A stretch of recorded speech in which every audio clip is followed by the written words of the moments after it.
Bueno, hola, hola a todos, a todas, a quienes están en la plataforma. Observamos a nuestra compañera Gloria, Natalia, a Cristian Vivar, Esteban Dolmo, de Temuco, Cristian Vivar hace algún tiempo en Puerto Montt, a nuestras compañeras de la Federación de las Clínicas Privadas, así que un gran abrazo a todos. Y además tenemos gente conectada directamente a través de la transmisión de Facebook. Bueno, damos inicio a esta primera jornada de análisis del proyecto 40 horas, que probablemente el gobierno en unos minutos más va a anunciar ya como propuesta oficial. Y antes de comenzar, quiero presentar a quienes me acompañan acá en esta mesa. Bueno, esta iniciativa, hay que decirlo, desde la Confederación de Sindicatos Bancarios y del Sistema Financiero, y tiene como propósito fundamental analizar este proyecto, porque es un proyecto que sin ninguna duda el impacto que va a generar en el mundo del trabajo y en la vida de los y las trabajadoras es determinante. Si solamente hacemos referencia al famoso convenio que ha dado origen inicialmente a este proyecto de ley, que era, diría, un convenio importante, estaremos todos de acuerdo que esto va a cambiar la vida de los y las trabajadoras. Así que quiero presentar a quienes me acompañan. Manuel Garcés, presidente del sindicato del Banco Vice, Banco Industrial de Comercio Exterior, de la familia Mate. Importante resaltar estos aspectos porque detrás de la banca en nuestro país están los grandes grupos económicos. Bueno, Javier Aravena, abogada de la Confederación Bancaria, a quien le damos la bienvenida. Bueno, al profesor José Luis Ugarte, la gran mayoría de los sindicalistas lo ubican, un amigo de la Confederación, así que muchas gracias, José Luis, por estar acá.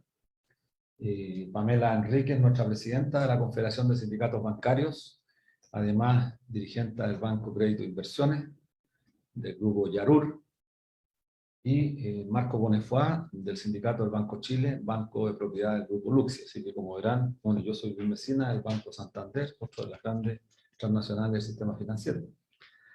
Así que le damos la bienvenida a todos. Bueno, y queremos entrar inmediatamente en materia.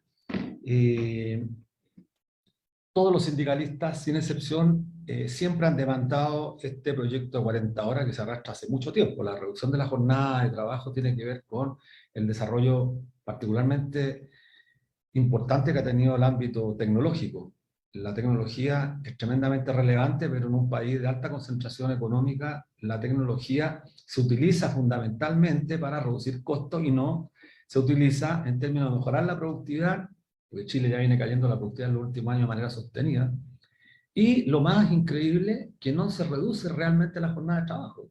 O sea, esta paradoja, incorporamos más tecnología en el sistema financiero, en el sistema de servicios, y, sin embargo, el impacto que esto tiene en la vida de las personas es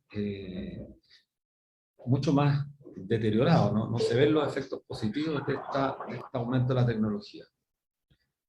Bueno, por eso la Confederación valora la propuesta del proyecto inicial de 40 horas, sin embargo, tiene muchas observaciones respecto de que no han sido considerados los trabajadores que están bajo el artículo 22 y particularmente el inciso segundo del artículo 22.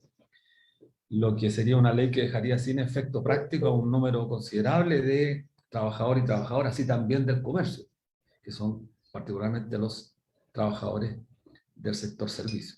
Bueno, sin más preámbulo, yo creo que lo más importante es escuchar al profesor José Luis Ugarte sobre el particular, y luego vamos a dar la posibilidad de que podamos interactuar haciendo preguntas y comentando el tema de la ley y las palabras de José Luis Ugarte. Así que dejo, José Luis, bueno, junto con darte la bienvenida, agradecerte la palabra.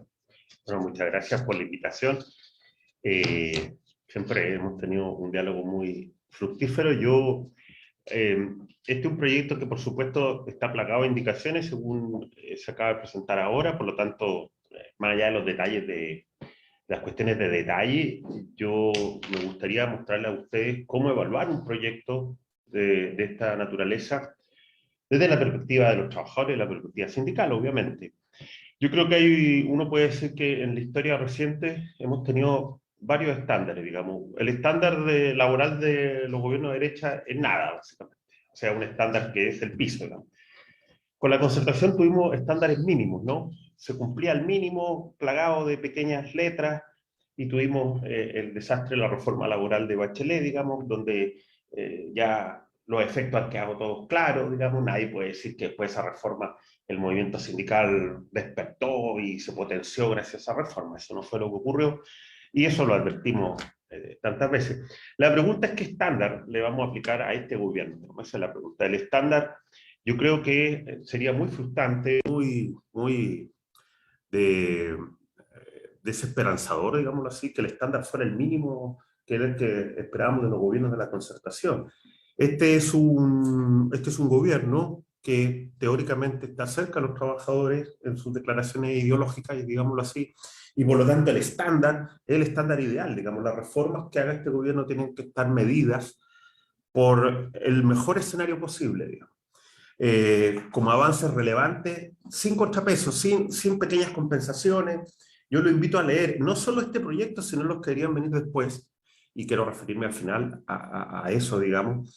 El estándar tiene que ser el ideal, digamos, a la luz de el gobierno más cercano a los trabajadores, ideológicamente hablando o teóricamente hablando, desde que retornó la democracia. Por lo tanto, el estándar no puede ser damos aquí para compensar acá, que el estándar al que nos tenían acostumbrados los gobiernos de la concertación. Yo creo que si el movimiento sindical no tiene claro esto, entonces va a terminar aplaudiendo proyectos que, igual que la reforma de Bachelet, terminaron siendo un regalo envenenado, digamos. Entonces, lo invito como estándar, digamos, más allá de este proyecto en concreto, digamos, todos los proyectos a futuro, y uno espera que hayan proyectos muy relevantes, de hecho creo más relevantes que este, como voy a explicar ahora, deben ser medidos desde esa perspectiva. Yo creo que el sindicalismo chileno se acostumbró, o parte de él, a esta especie como de democracia, de acuerdo, donde ya avanzamos en el reemplazo de los trabajadores, pero incorporamos las adecuaciones necesarias. Yo creo que ese no es el estándar para este gobierno, y esto hay que tenerlo claro, ¿no? En ese escenario, yendo al proyecto 40 horas, yo creo que yo tomaría los siguientes criterios para evaluar este proyecto. Lo primero es el alcance, digamos.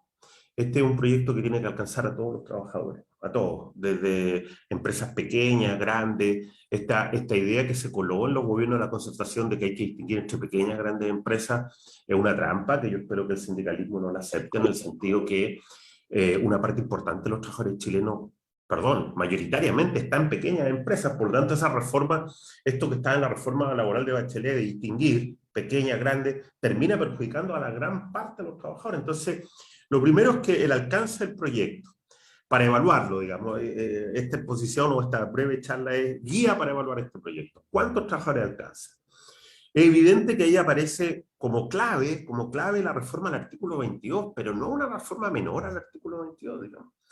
Yo déjenme contarles un dato curioso, digamos, los trabajadores chilenos se acostumbraron al artículo 22, el artículo 22 no tiene parangón en el derecho comparado. Es la negación total de la jornada de trabajo, digamos. Y fíjense que la trampa, en mi opinión, o la cancha en que quedaron los trabajadores chilenos es reformar el artículo 22 en el sentido de ir precisando cosas, cuando es un artículo anormal en su conjunto, ¿no?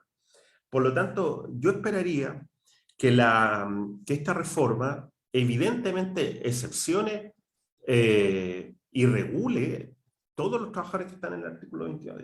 El único caso que es atendible el artículo 22, pero eso merece una norma completamente separada, es la de los gerentes y los apoderados, pero ese es un caso que de suyo funciona fuera de la jornada. Yo sería tan ambicioso incluso de exigir la derogación relevante del artículo 22. Digamos. El artículo 22 ya no tiene justificación. Déjenme explicar una cosa, para los que no... La justificación del artículo 22 histórica era aquellos trabajadores sobre los cuales no había posibilidad de controlarlos por parte del empleador. Eso era en su origen, el código del 31, fíjense lo que estamos hablando, eso era sensato. ¿Por qué? Porque en esa época no había las tecnologías con las que contamos hoy día. Hoy día casi prácticamente no hay trabajadores que el empleador no pueda controlar tecnológicamente su jornada. El artículo 22 en su conjunto no tiene justificación. Yo creo que este es el proyecto en que el sindicalismo podría poner en cuestionamiento el artículo 22 en su conjunto. No pequeñas indicaciones que van a tratar de morigerar el efecto de este artículo. ¿Por qué? ¿Por qué esto es relevante? Porque la reacción de los empleadores ante esta rebaja va a ser llevar a la mayor cantidad posible de trabajadores al artículo 22. ¿Alguien tiene duda que esto va a ocurrir? Ocurrió ya el año 2001 cuando se rebajó de 40. Antes del año 2001, de la rebaja de 48 a 45, el artículo 22 prácticamente no existía, digamos. El artículo 22 apareció en nuestras vidas como una suerte de excepción a las reglas de jornada, a la regla de jornada, al pago de hora extraordinaria, a una parte relevante del código, con la rebaja de 48 y 45. Es obvio que ese efecto se va a volver a producir. Si el artículo 22 no es profundamente reformado, la reforma va a ver frustrada su objetivo, particularmente en sectores como el de servicios, donde el artículo 22 se ha transformado en una norma no excepcional, digamos. Eso por una parte. Y por otro lado, ¿por qué nos debemos preocupar tanto del artículo 22? Porque carece de total fiscalización, digamos, por otra parte. O sea, tenemos un artículo que se está usando a discreción y que nadie fiscaliza prácticamente. O sea, si alguien ha sido testigo de una fiscalización del artículo 2, me cuenta, porque yo no tengo recuerdo que alguna empresa haya sido fiscalizada por la mala calificación del artículo 22. En la práctica, el trabajador ingresa al artículo 22 por decisión empresarial y de ahí no sale nunca más, ¿no? Entonces por eso yo lo invitaría a leer este proyecto con esta prevención, digamos, si no hay una reforma sustantiva al artículo 22, tanto en su alcance, reduciéndolo drásticamente, y además, insisto, el ideal sería derogar el artículo 22 en esos términos, digamos. Si a alguien le parece que mi propuesta es exagerada, solo le pongo este estándar. No conozco otro país que tenga algo parecido al artículo 22. Si tienen colegas extranjeros, pregúntenle si hay trabajadores que quedan completamente exceptuados del régimen de jornada. Y segundo, porque, como insisto, hay nula actividad del Estado, digamos, respecto a la fiscalización de ese artículo. Vamos. Por lo tanto, un tema mayor que supera este proyecto, pero lo afecta, es el tema de la fiscalización laboral, digamos. Yo creo que todos los que estamos en esta mesa sabemos que la fiscalización laboral está entre nula y poco, digamos. Y la fiscalización laboral se concentra en cuestiones muy gruesas, digamos.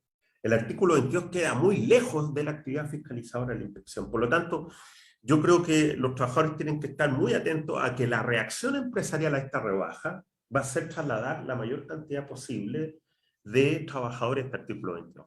Eso por una parte. Y por otro lado, me parece clave para evaluar este proyecto un par de cosas adicionales. Yo planteo lo siguiente: estamos desde un estándar de la idealidad, no el mínimo al que estábamos acostumbrados en los gobiernos de la concertación. En mi opinión es clave la desconexión digital, digamos. Y este estándar no me lo estoy inventando yo, basta que lean la propuesta de nueva constitución. Ahí se establece, fíjense, como principio básico del proyecto de la protección del trabajador, la desconexión digital. No hay ningún problema para que en este proyecto se incorpore la desconexión digital para todos los trabajadores. ¿Por qué la desconexión digital es clave? Bueno, porque hay sectores completos, y ustedes lo saben perfectamente, donde hay una segunda jornada de trabajo, que es la jornada de trabajo a través de medios digitales o informáticos. La pandemia agravó ese problema, por lo tanto, esta es la oportunidad precisa para que el proyecto cumpla su objetivo, porque el objetivo de este proyecto es otorgar mayor espacio al tiempo libre, mayor vida personal, etc.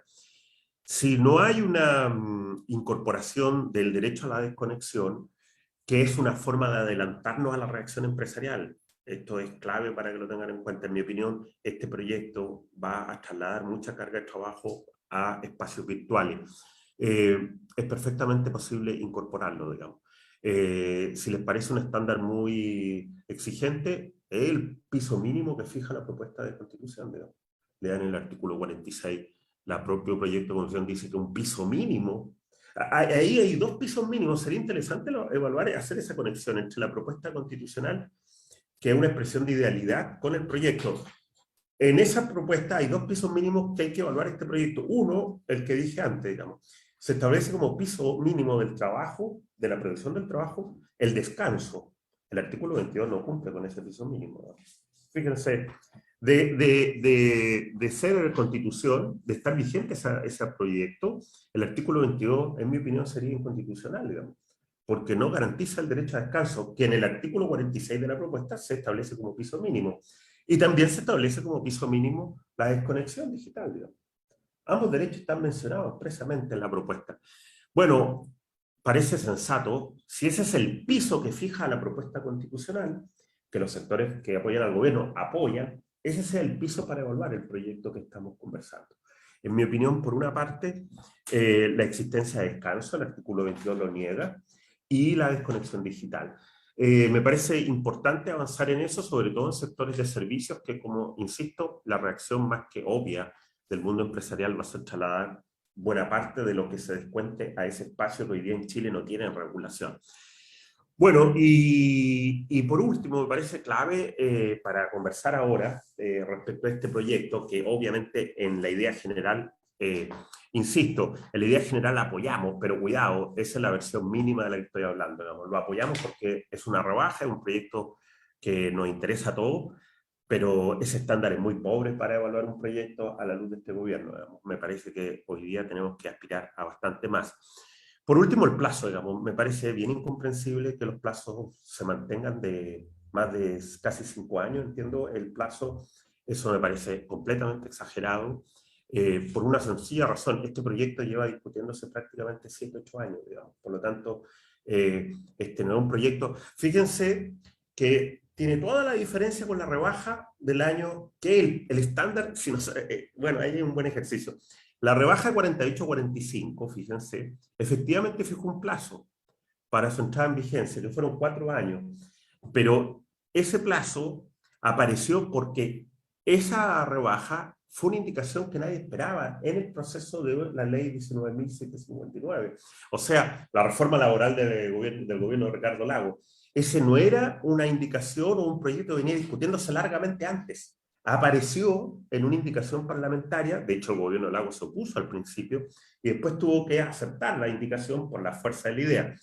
Claro, ahí era sensato hablar de plazos de 4 años, entre comillas, sensato, porque era una indicación que apareció de la nada. Este proyecto lleva discutiéndose 7, 8 años, digamos. Las posibilidades, bueno, quizás 5, pero menos de 5 no. Pregunta, ¿tiene sentido alargar esto por el largo plazo que se puede proponer?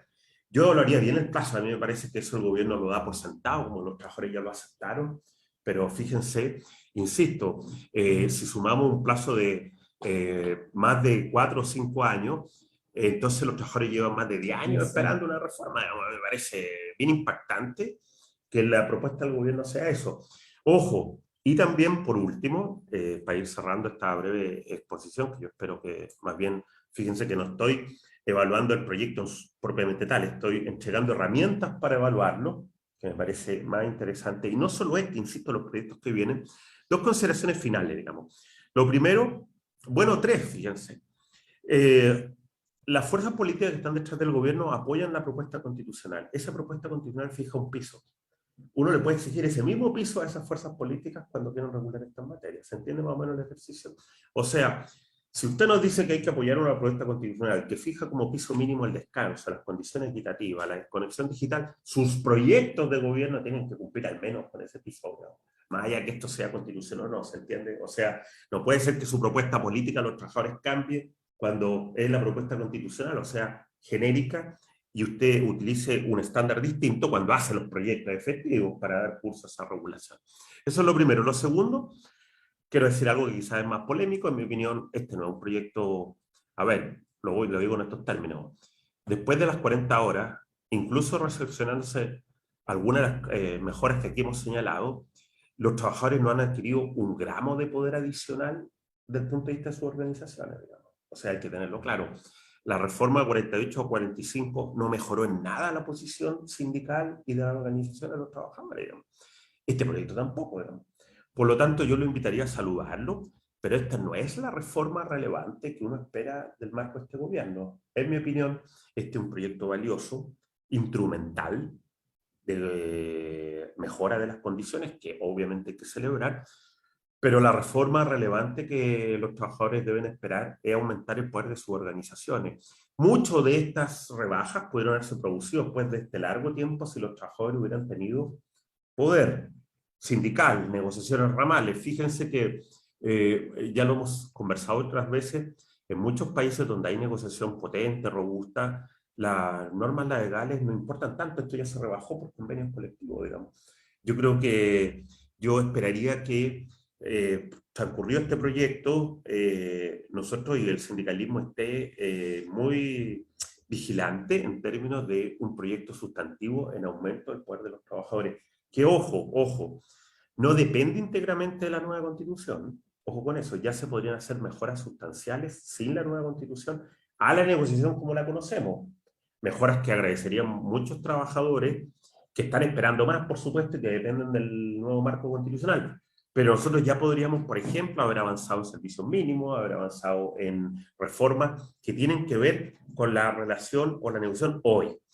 Y por último, para cerrar esta pequeña exposición, este proyecto yo he hecho en falta la imaginación, me sorprende la poca imaginación de los redactores, digamos, porque, por lo que acabo de decir, digamos, yo exigiría como movimiento sindical atento, despierto, no aplaudidor, digamos, yo exigiría que todas las reformas se hagan bajo el prisma sindical, digamos. ¿Y a qué me refiero?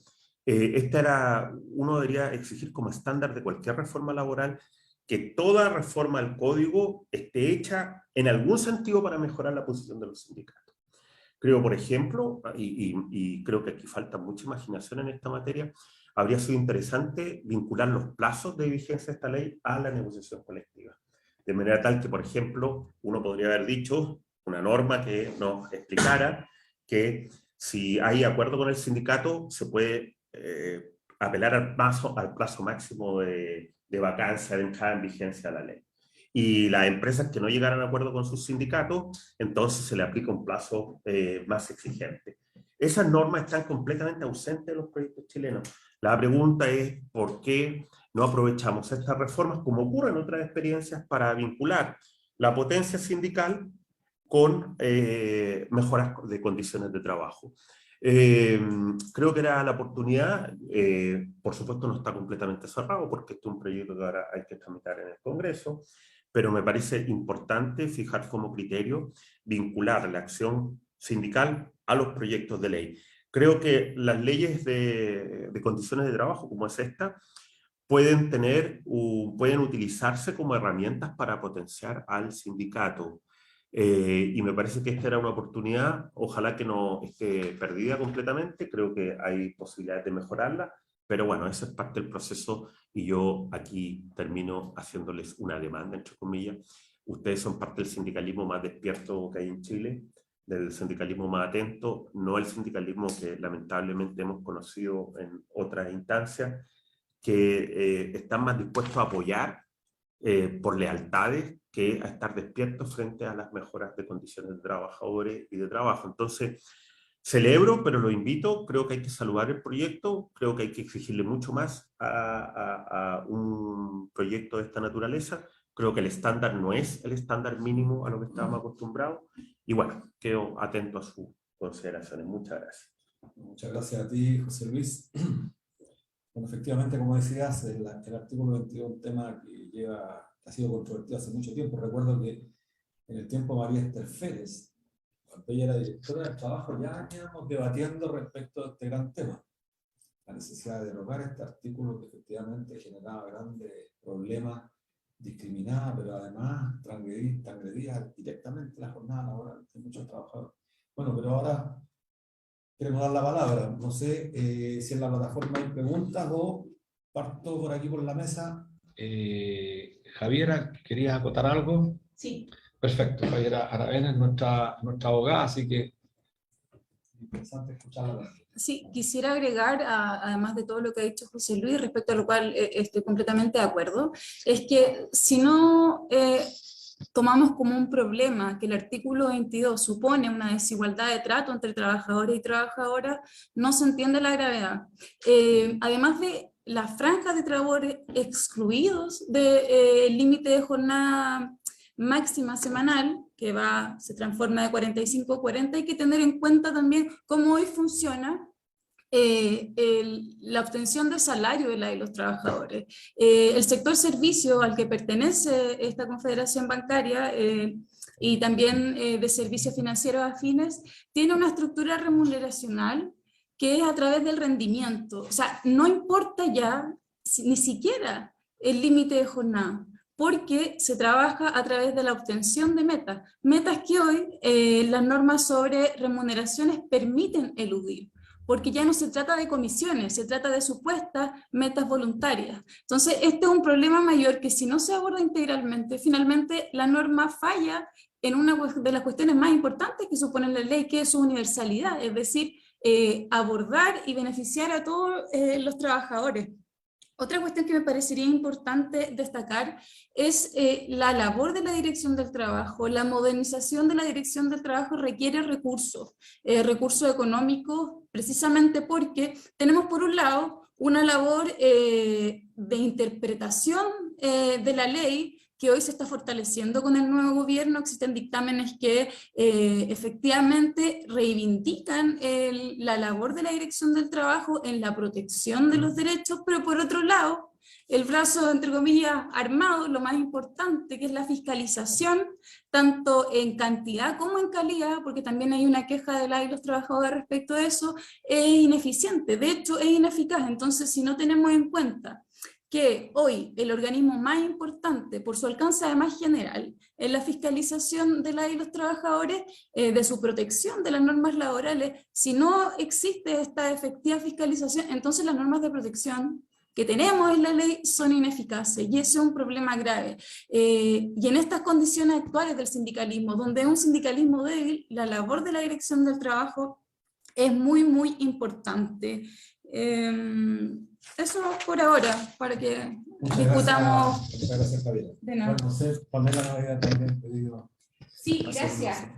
Bueno, agradecer a todos los que están conectados a esta hora.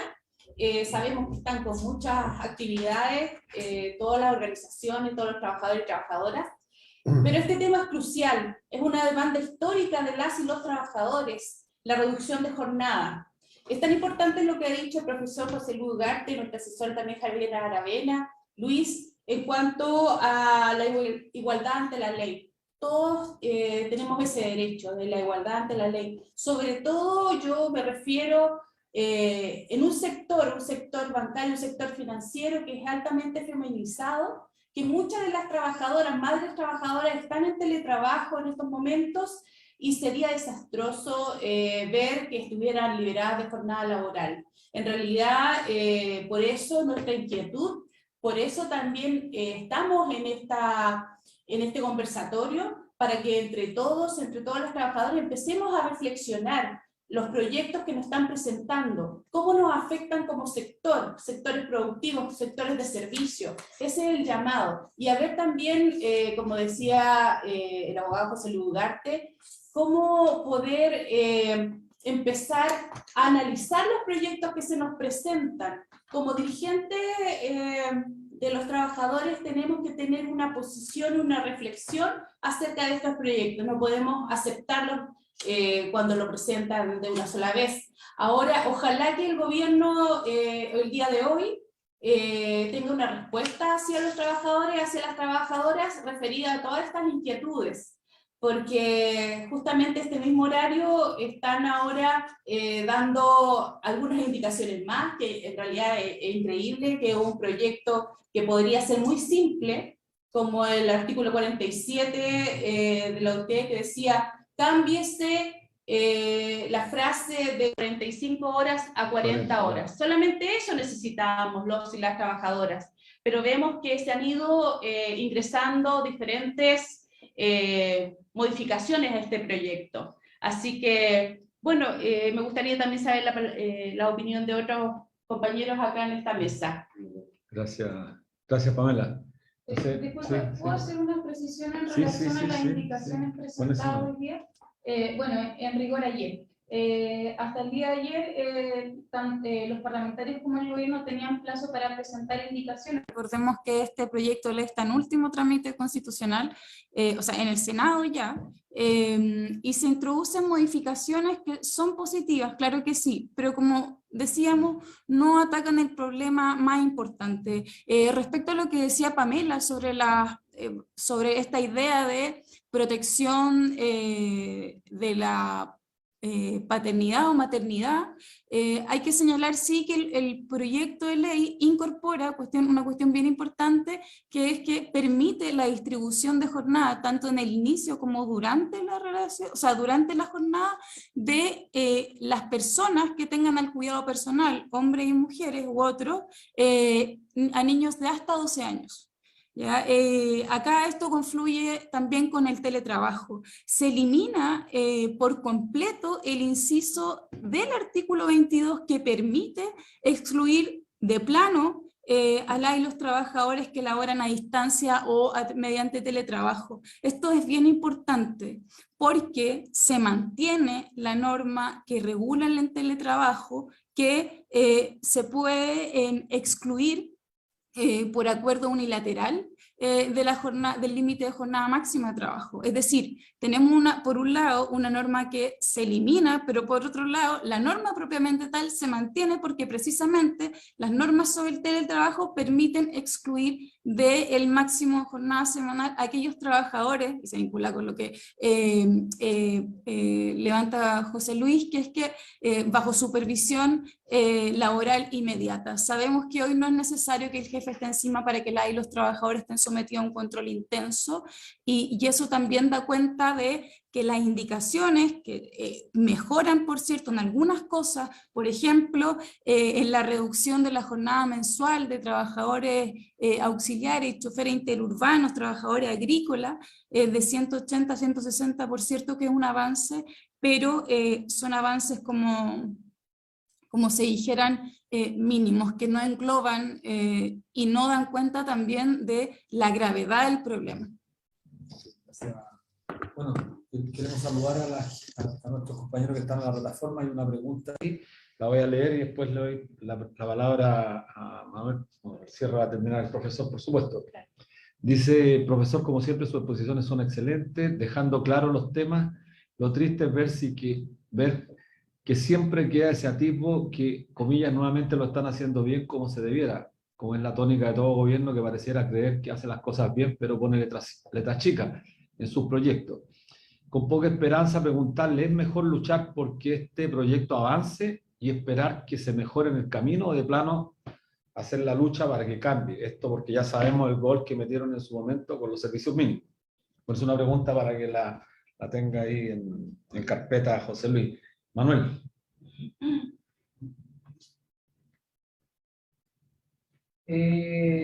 Bueno, felicitar por la mini exposición que hizo el profesor.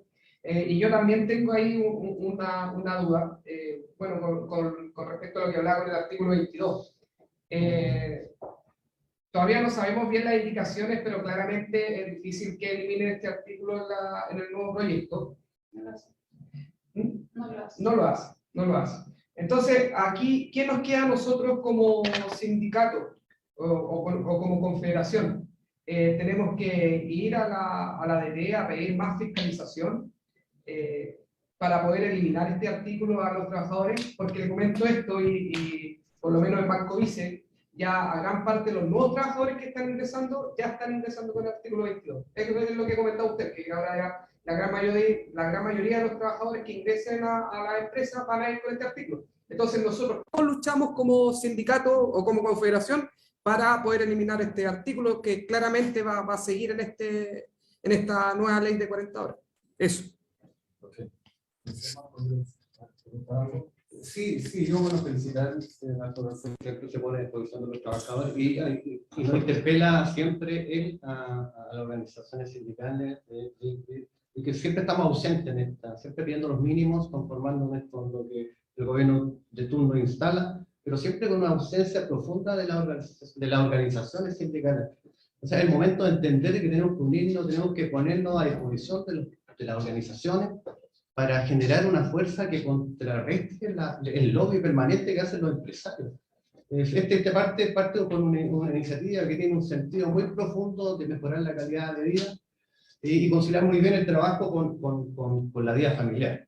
Pero en el paso del tiempo y la tramitación vemos de manera velada cómo los empresarios hacen todo el lobby para cambiar automáticamente y poner todas sus condiciones. Los trabajadores estamos ausentes. Entonces yo de esta reflexión que hace el profesor yo me quedo Y aprovecho esta cobertura para todos los dirigentes sindicales que están escuchando, que tenemos que buscar las formas de unirnos, de generar un movimiento sindical potente que ponga las cosas más relevantes que interesan a los trabajadores. Vemos nosotros en el sector financiero cómo ha mejorado la calidad de vida en el sector. Pensábamos que la automatización iba a mejorar, iba a complementar el trabajo, pero lo que hace hoy día es controlar, ¿no? A través de una sistematización del trabajo que obliga y que estresa y que golpea fuertemente, sumado con lo que decía Javier, a que no hay una certeza remuneracional, ya que hoy día gran parte de las remuneraciones se construyen con incentivos mensuales, bimensuales o trimestrales, que no tienen certeza, y que los empleadores abusan porque modifican y alteran cuando ellos quieren. Entonces ahí tenemos grandes desafíos. Si hay un verdadero compromiso los trabajadores, de los dirigentes sindicales con los trabajadores, tenemos que hacer el esfuerzo de separar nuestras diferencias y ponernos a disposición de las organizaciones para generar con fuerza un movimiento de trabajadores que nos permita hacer la misma presión que ejercen los empresarios de manera general de los equilibrios que requieren nuestro país. Gracias, Marco. No sé si hay alguien en la plataforma, Gloria, José, Cristian, Roxana, si quisieran hacer una pregunta, la pueden hacer a través del chat. Cristian Vivar Cristian. está levantando la mano. Cristian Vivar, por favor, enciende la cámara, no tenemos ahí, hola. Ahí Hola, sí, ¿qué tal? ¿me escuchan? Sí, muy bien, muy bien. Qué bueno, oye, agradecerles la invitación a la discusión tan importante de este tema, digámoslo así. También agradecer la ponencia del compañero Ugarte, también de todos los que están ahí. Mira, un poco como para contarles muy sintéticamente cómo vivimos en la actualidad nosotros en este momento el tema de las horas, y que talla mucho con lo que está planteando el profesor Ugarte con respecto a la fortaleza o la musculatura que puedan tener las organizaciones sindicales para imponer ciertos elementos que claramente tienen que ver con las condiciones mínimas de los trabajadores que no están reflejados en las leyes, ¿cierto? Esta lógica de que los gobiernos constantemente cada 4 años juegan sus cartas en función de mejorar o no, ¿cierto? La cancha o para los empresarios o para los trabajadores, como sería el caso de este gobierno, ¿cierto? Siempre es insuficiente porque los tiempos del Estado, los tiempos del poder no son los tiempos de nosotros, no son los tiempos de la gente. Nosotros como organizaciones sindicales tenemos una construcción mucho más lenta, mucho más profunda en términos de la condición de clase a la conciencia de clase, que efectivamente nos va a dar la posibilidad de poder avanzar en algunos elementos. Les cuento esto porque de una u otra manera nosotros en terreno trabajamos siempre, no sé, pues, con turnos especiales o jornadas especiales de trabajo, y el último día de la jornada especial de trabajo, de una u otra manera, nosotros hemos impuesto que lo tengamos solo y exclusivamente para traslado. Entonces, cuando hablamos, por ejemplo, de un turno de 10x10, en realidad estamos trabajando un turno de 9,5, ¿cierto? En donde si le aplicamos esto al tema de las horas, ya estaríamos trabajando en sistema de turnos como con alrededor de 42, 41 y algo, y nadie en realidad grita por eso, digamos así. Nos invitaron al gobierno, también nos invitó el gobierno a conversar con respecto a este tema, y había gente de algunos gremios empresariales, sobre todo de servicios del tema de minería, donde decían que era imposible, que en realidad la pequeña y la mediana empresa no iba a tener la capacidad de poder resistir esta reducción horaria tan arbitraria, ¿cierto? Y que en definitiva no iban a tener la posibilidad de poder asumir en términos de los costos. Nosotros tenemos como organización sindical una postura súper clara. A mí, como carpintero, si yo hago mal mi pega, a mí me cortan, me echan. Entonces no tenemos por qué tener las mismas consideraciones o una consideración especial para empresas que no tienen la posibilidad ni la capacidad tanto económica como no sé, de espalda, ¿cierto? Para poder asumir las condiciones que se tienen que sí o sí interponer dentro de la discusión y del avance que podamos tener.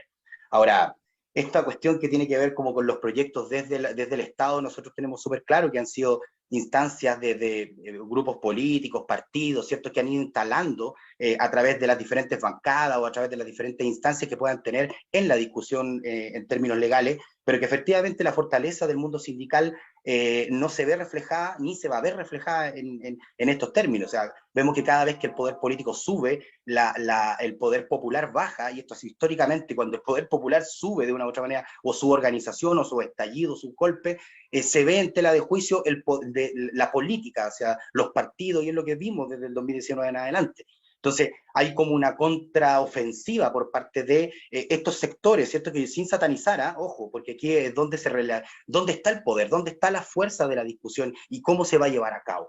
que es un poco lo mismo que se habla en términos de la nueva Constitución, que es un marco regulatorio general, pero que en realidad nuestra discusión y nuestra fuerza como organizaciones sindicales, como trabajadoras y trabajadores, vamos a poder hacerla bajar en términos de las leyes.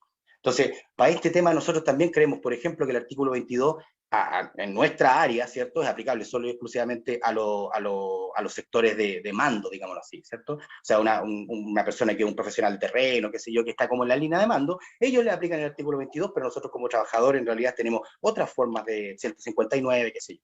Entonces, era como compartir un poco la experiencia que nosotros tenemos, que de una u otra manera ya pasa, ¿cierto? El tema de las 40 horas ya pasa, ninguna empresa ha cerrado por esto, y en realidad es como un volador de luz. Lo que tenemos que nosotros, de una u otra manera, y lo hemos planteado como organizaciones, fortificar tanto la unidad, como lo han planteado todos ahí, pero la unidad en términos de un programa. Así como hay una bancada laboral, debiese relacionarse con dirigentes sindicales, ¿cierto? Esta bancada laboral debería, de una u otra manera,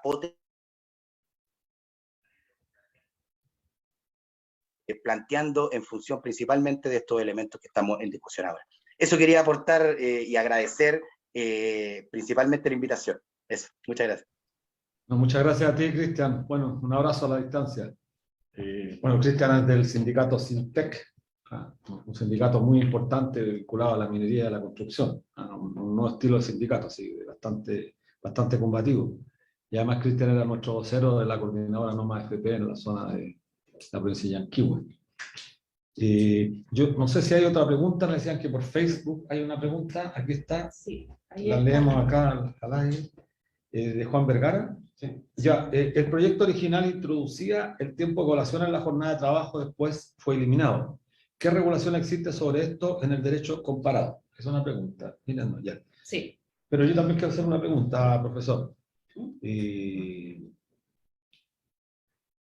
A propósito de lo que decía Javiera, de señalar aspectos que son positivos en la norma que se está dando a conocer hoy día. Todos estos aspectos de reconocimiento a los derechos del hombre, del padre, en el tema de la crianza, etcétera. Son cosas positivas que nadie podría desconocer. Yo me hizo mucho sentido lo que plantea el profesor Ugarte respecto del derecho comparado, pero hay otra cuestión que es mucho más concreta para nosotros. La efectividad de la norma, la aplicación de la norma, o sea, ¿cuál es el sentido real? Una norma puede estar escrita y no tener ninguna aplicación real si los supuestos beneficiarios de esa norma sufren la arbitrariedad, la discriminación por parte unilateral del patrón para someterlo, por ejemplo, al famoso artículo 22. Por eso es tan importante para quienes escuchan y para nosotros, por supuesto, el instalar ahora, con mucho más fuerza, la derogación del artículo 22. Lo digo con mucha propiedad, porque además me correspondió, y no es menor el que haya recordado, bueno, José Luis también trabajó ahí, María Terfere.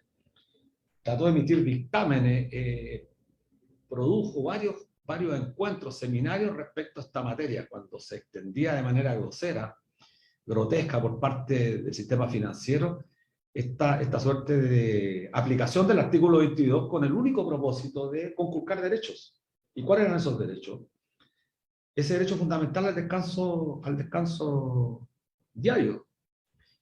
Hago mención a esto porque esta norma tan importante respecto a la rebaja viene hace muchos años. Nuestro país va a cumplir casi 100 años, del año del 1935, que ya la OIT había hecho consideraciones respecto de la reducción de la jornada de trabajo. Y además lo discutimos en la propia Confederación Bancaria en 1867, en el acuerdo, en una de las primeras reuniones de la primera internacional, ya los trabajadores europeos, alemanes, franceses, particularmente los británicos, ingleses, ya habían planteado la reducción importante de la jornada. Entonces, cuando se plantea 8 horas para descansar, 8 horas para trabajar, 8 horas para el ocio, bueno, esta demanda fue hecha por los trabajadores hace ya 2 siglos, no el siglo pasado, el siglo antepasado. La pregunta mía concreta, José Luis, tú fuiste crítico a la propuesta que generó los servicios mínimos, las adaptaciones, los pactos de adaptación. ¿Y qué confianza desde fuera del mundo sindical, pero al mismo tiempo como colaborador, ves en este periodo? Donde está en controversia el proceso constituyente, cuando vemos que la derecha levanta la voz, siendo una minoría total, levanta la voz, golpea la mesa, ¿y qué observamos los sindicalistas? Que mientras más golpea la mesa a la derecha, los gobiernos tienen la dificultad de que responden yéndose más a la derecha, no yéndose más a escuchar al movimiento popular. Eso es lo que veo.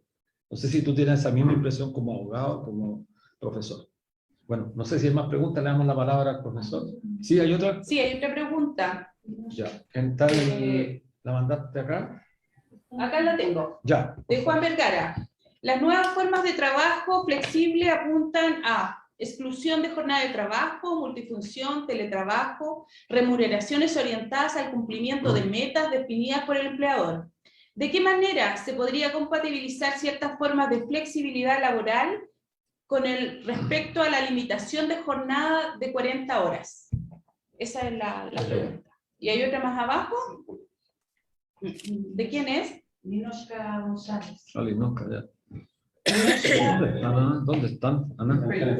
Yo la tengo. Ya. Si quieres, yo la tengo. Sí, porque yo no la tengo acá.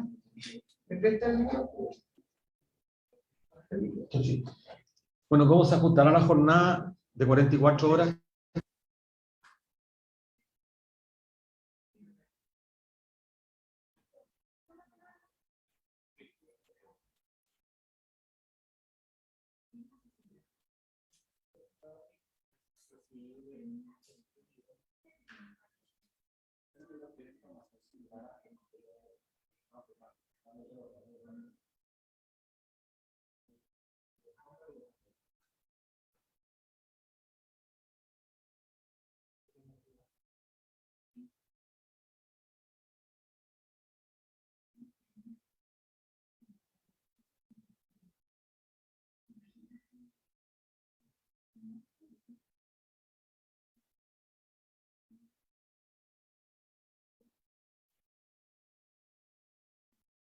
Eso no ha beneficiado, a pesar de que lo hemos advertido, usted mismo, yo en mi rol académico hemos advertido que es un error, pero bueno, yo por eso estoy muy contento de estar acá. Me parece que estamos, no iría un periodo pesimista, sino más bien optimista. Yo creo que va a depender mucho de la fuerza de los sindicatos. Si los sindicatos no tienen fuerza o se manejan más bien como lo vimos en la reforma de Bachelet, no podemos esperar un resultado distinto, digamos, así de sencillo. Del otro lado, la fuerza empresarial es brutal, es una fuerza que no tiene, que logra llegar a todos los rincones de las instituciones en Chile, y si el sindicalismo no está en condiciones de mínimamente contrarrestar, ni este proyecto ni ninguno va a estar a la altura de las expectativas. Yo solo he dicho, fíjense, me parece interesante esto del estándar. El estándar aplicable a este gobierno es el estándar que las mismas fuerzas políticas que lo apoyan quieren constitucionalizar, digamos. Fíjense qué sencillo. No veo por qué las fuerzas políticas que están detrás del gobierno, que proponen en el artículo 46, apoyan la propuesta, yo los invito a todos a leer el artículo 46, que fija un estándar más allá de la expresión decente, que yo no le atribuyo sentido. Lo valioso de la propuesta es que no se queda en la palabra vacía de la esencia, sino que exige, mire, esto significa estos derechos mínimos. Bueno, la pregunta es esa, si las propuestas que va a hacer el gobierno cumplen con ese estándar. No es el estándar de José Luis Ugarte, no es el estándar de Luis Mesina, de la Confederación, es el estándar que las mismas fuerzas políticas le han propuesto al país como mínimo, ahí está propuesto como mínimo. Esa norma es muy importante porque, más allá que se apruebe o rechace, estoy hablándolo en términos políticos, no jurídicos, esa norma le dice al Estado, usted cuando vaya a regular el trabajo, a lo menos tiene que garantizar eso, a lo menos.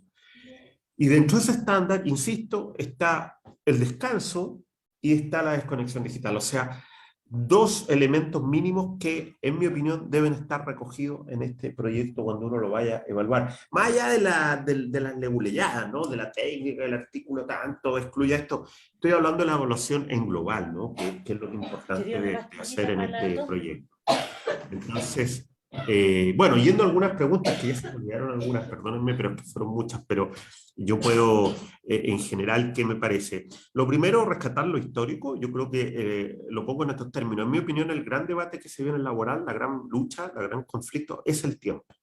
O sea, hemos vuelto, las nuevas tecnologías le permiten a los empleadores superar las barreras de las jornadas. El gran cambio que se viene en las relaciones laborales, el gran cambio.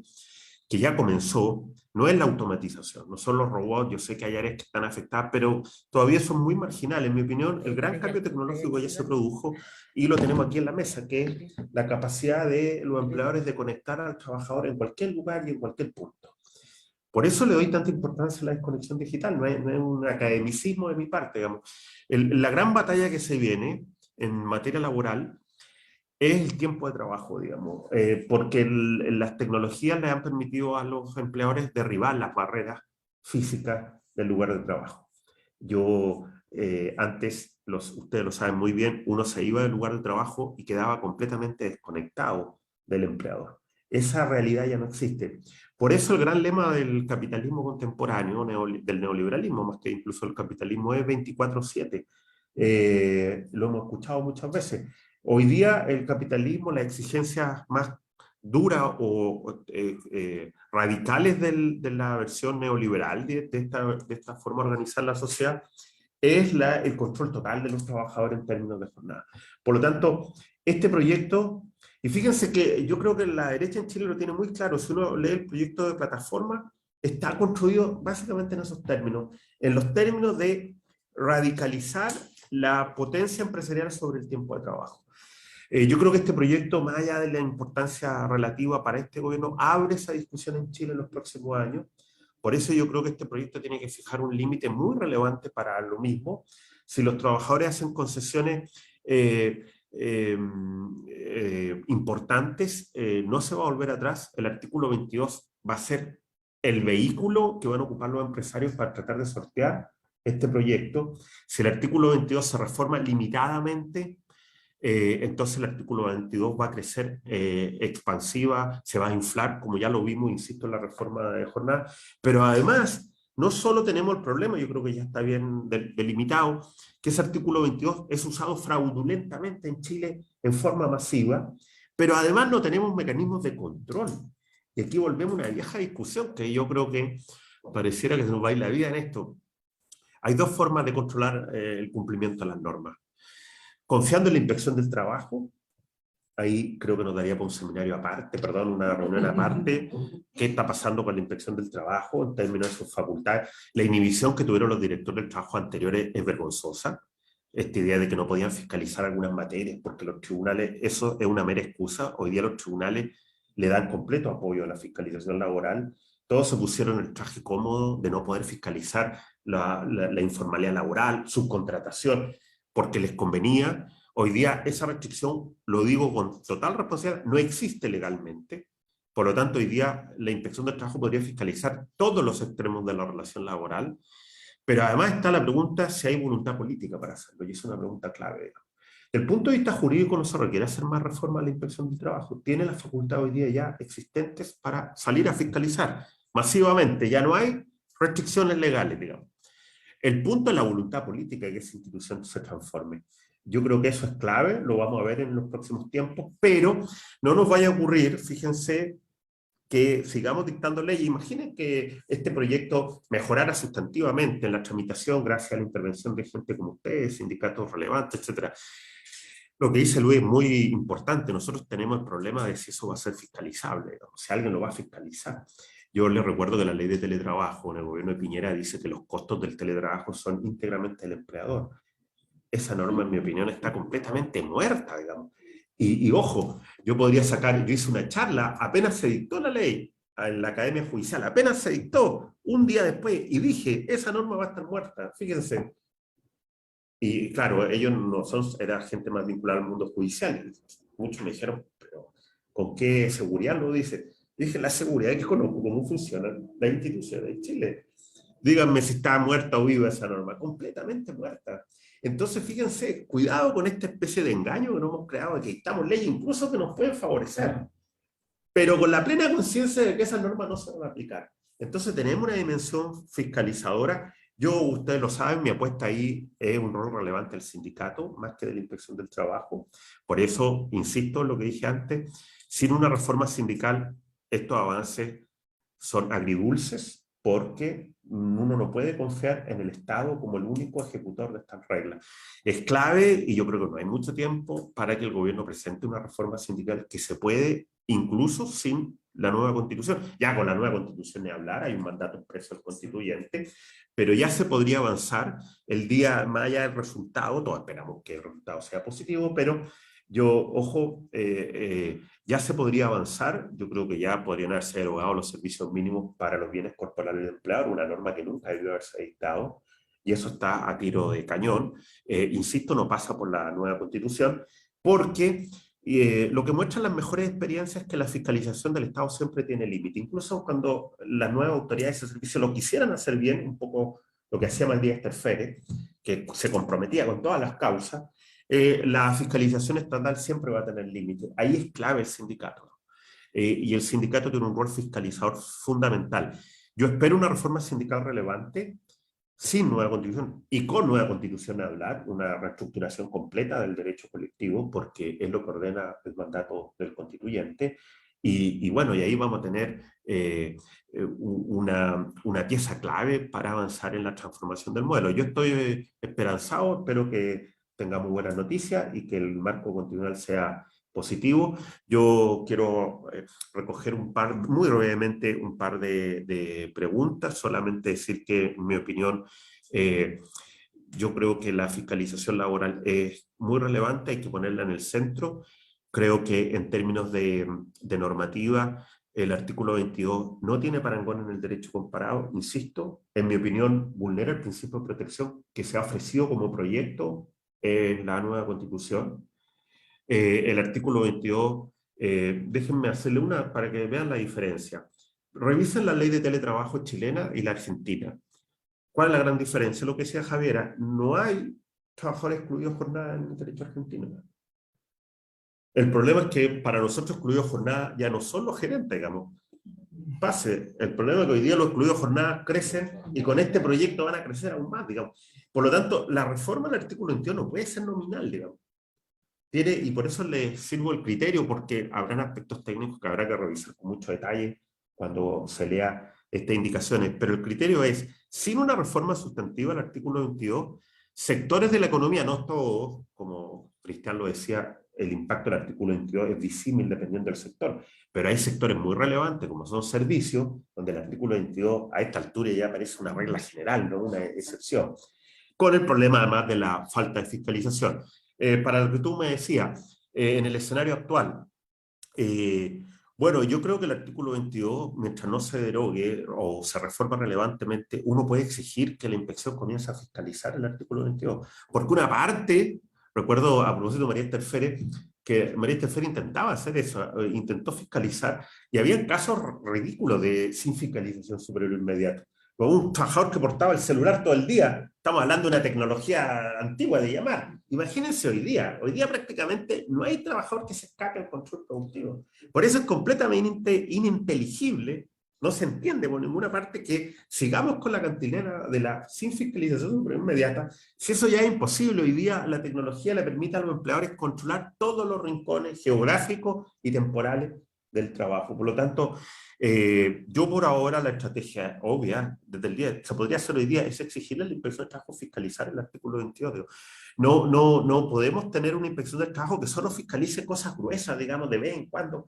Lo que se necesita, ya que no se ha potenciado los sindicatos, es fiscalizar los extremos completos de la relación laboral. Eso va a mostrar, por una parte, avances, pero también las deficiencias. Yo creo que ahí el sindicato tiene un rol clave en ese apartado.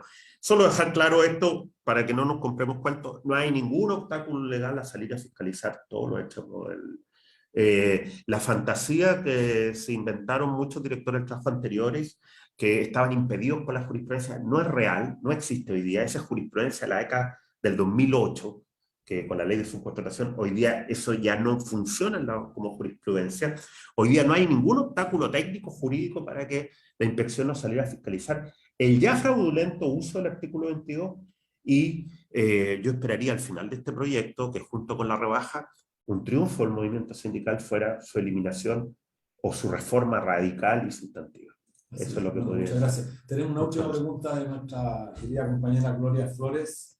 Gloria, la presidenta de la Federación de Trabajadores de las Clínicas Privadas.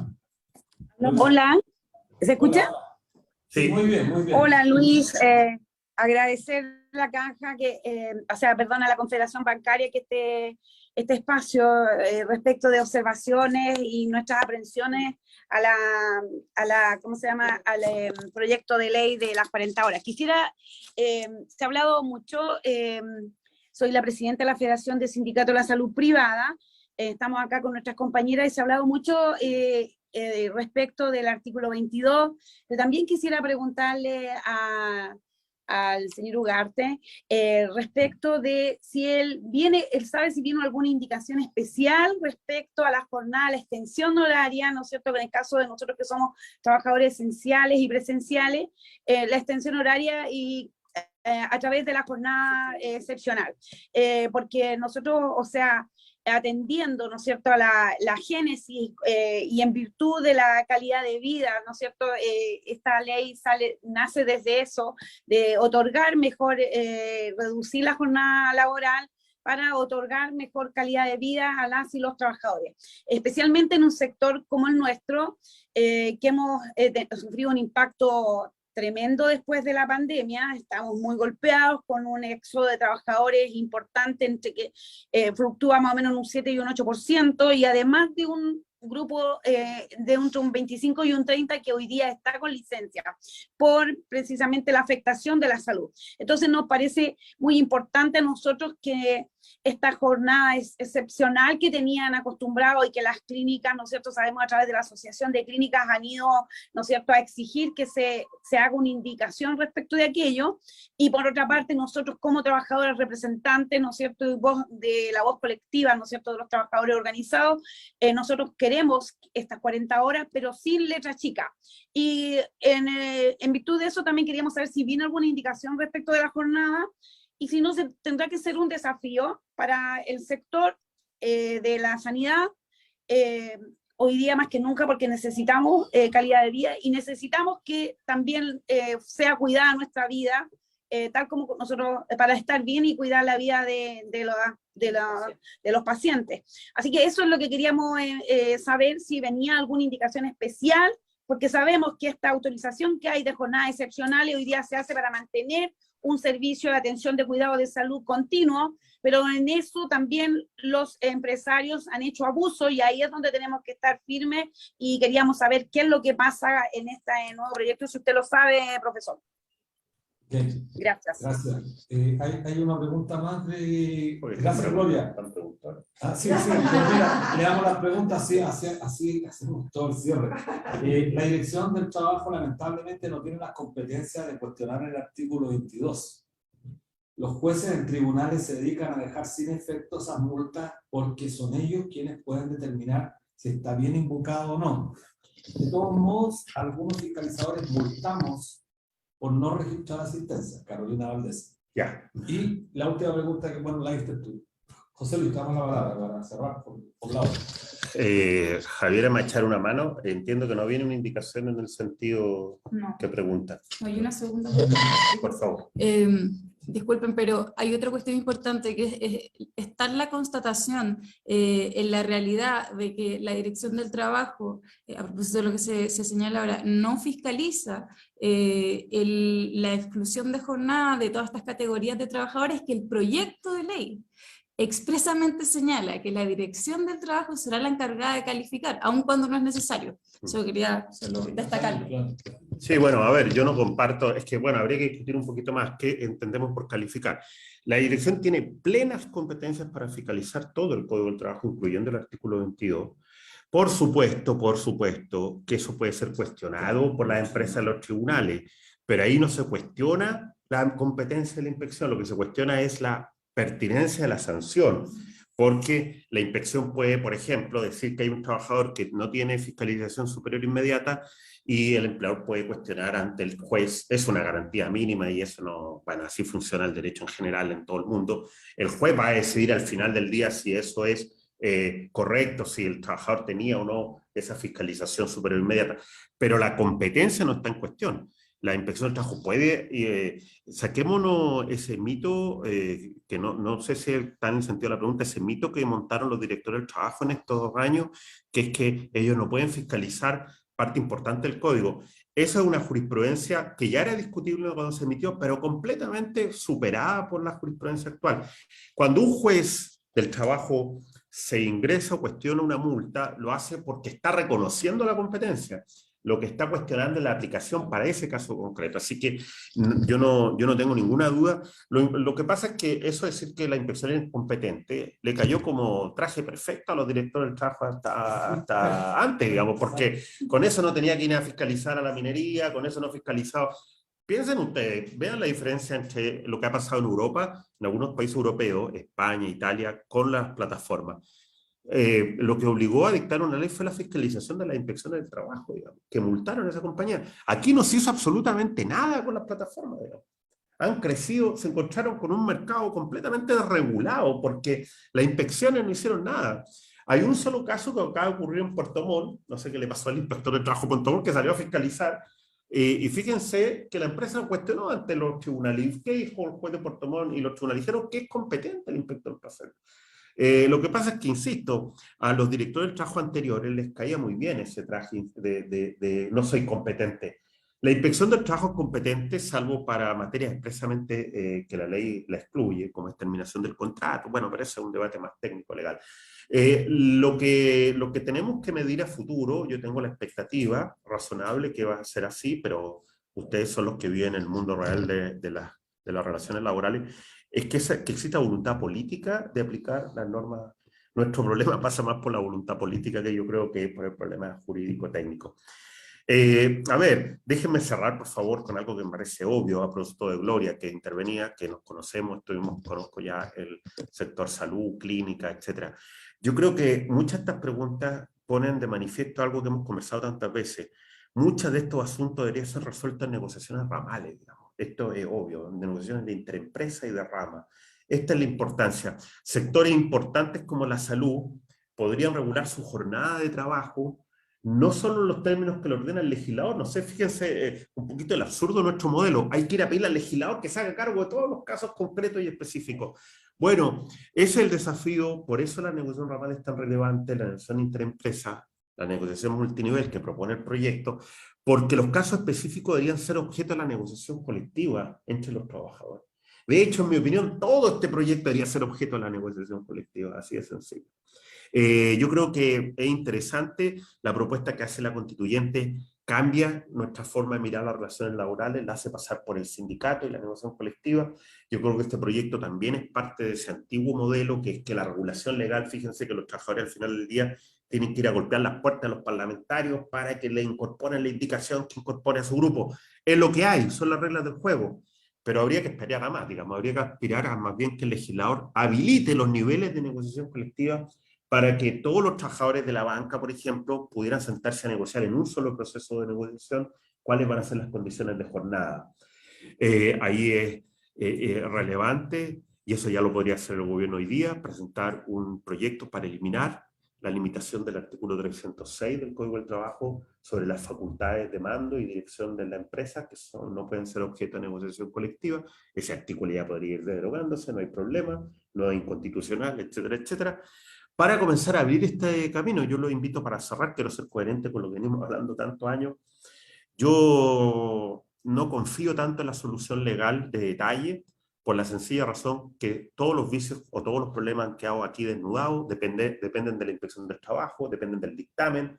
Yo sé que muchos de sus asesores son adherentes a ese modelo, hay que pedir un dictamen que diga dos y que después hay que ir a los tribunales. Son las reglas del juego que tenemos, pero hay que aspirar a otras reglas del juego. En muchos de otros países donde los sindicatos tienen mayor peso, nada de esto pasa por la inspección del trabajo. Esto pasa por la negociación colectiva, etc. Tenemos la oportunidad en la propuesta constitucional de aspirar a ese modelo, pero más allá de ese texto es la aspiración política que yo creo que puede unir al mundo sindical con el mundo político. Es lo que podría decirlo en ese sentido. Nada, muchas gracias, estoy a su disposición para futuro encuentro. ¿Hay más preguntas? Yo creo que ya estamos cerrando el boliche. Pero agradezco que haya tantas dudas y que haya sido tan interesante. Bueno, damos las gracias, José Luis. También queremos agradecer a Miriam Embry, Carolina Valdés, dos compañeras, entiendo que son las dos fiscalizadoras, conozco bien a Miriam, de Valparaíso, a Sergio Pérez, a Marilén Marité, a José Rigoberto, Andrés, a Miriam Campuzano, y a tanta gente que se conectó, y esperamos que... Carla Vara, bueno, la Carla la conocemos bien, Carlita, de Valparaíso.